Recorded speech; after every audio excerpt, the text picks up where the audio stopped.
एक दिन रावण हनुमान जी से बोला कि हमारी आपकी लड़ाई हो जाए। हनुमान जी बोले तैयार, पर फैसला कैसे होगा?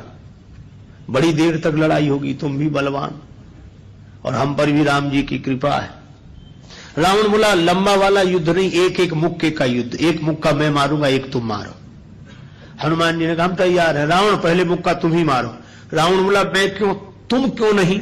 हनुमान जी बोले इसलिए कहीं हमने पहले मुक्का मार दिया तो पता नहीं तुम्हारी वारी आती भी है कि नहीं, तुम्हारी मन की मन में ही रह जाएगी, इसलिए पहले तुम ही। रावण ने पूरी शक्ति से मुक्के का प्रहार किया, पर तुलसीदास जी कहते हैं जान उठे कि कभी भूमि न गिरा। हनुमान जी घुटने के बल वीरासन में बैठे रहे, कुछ नहीं बिगड़ा। और रावण अपनी 20 आंखें बार बार बंद करे फिर खोले फिर। हनुमान जी ने कहा कि आश्चर्य मत करो, हम स्वस्थ हैं, पर अब तुम तैयार हो जाओ। रावण बोला तैयार ही हैं और कर भी क्या सकते हैं। हनुमान जी ने पूरी शक्ति से हाथ ऊपर उठाया मुक्के के रूप में। घबरा गए ब्रह्मा जी, शंकर जी। ब्रह्मा जी बोले रोको, कहीं मुक्का गिर गया और रावण मर गया तो राम जी का तो पूरा प्रोग्राम ही फेल हो जाएगा।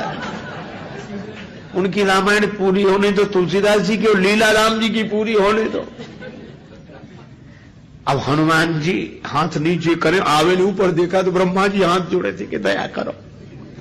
हनुमान जी बोले तो थोड़ा सा स्वाद तो चखा देना चाहिए। तुलसीदास जी कहते हैं कि रावण साधारण वीर नहीं है, जो 10 शीश मही धर ईश को 20 भुजा खुली खेल ने हारो।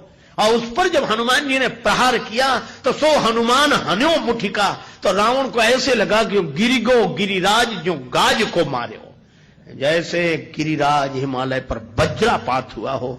रावण धरती पर गिर गया, मूर्छित रहा बड़ी देर तक। बड़ी देर में आंख खोली तो बोला बड़े बलवान हो। हनुमान जी बोले बल तो इन्होंने देखने नहीं दिया, ब्रह्मा जी और शंकर जी ने। बल तो तब होता जब तुम बताने के लिए बचते ही नहीं।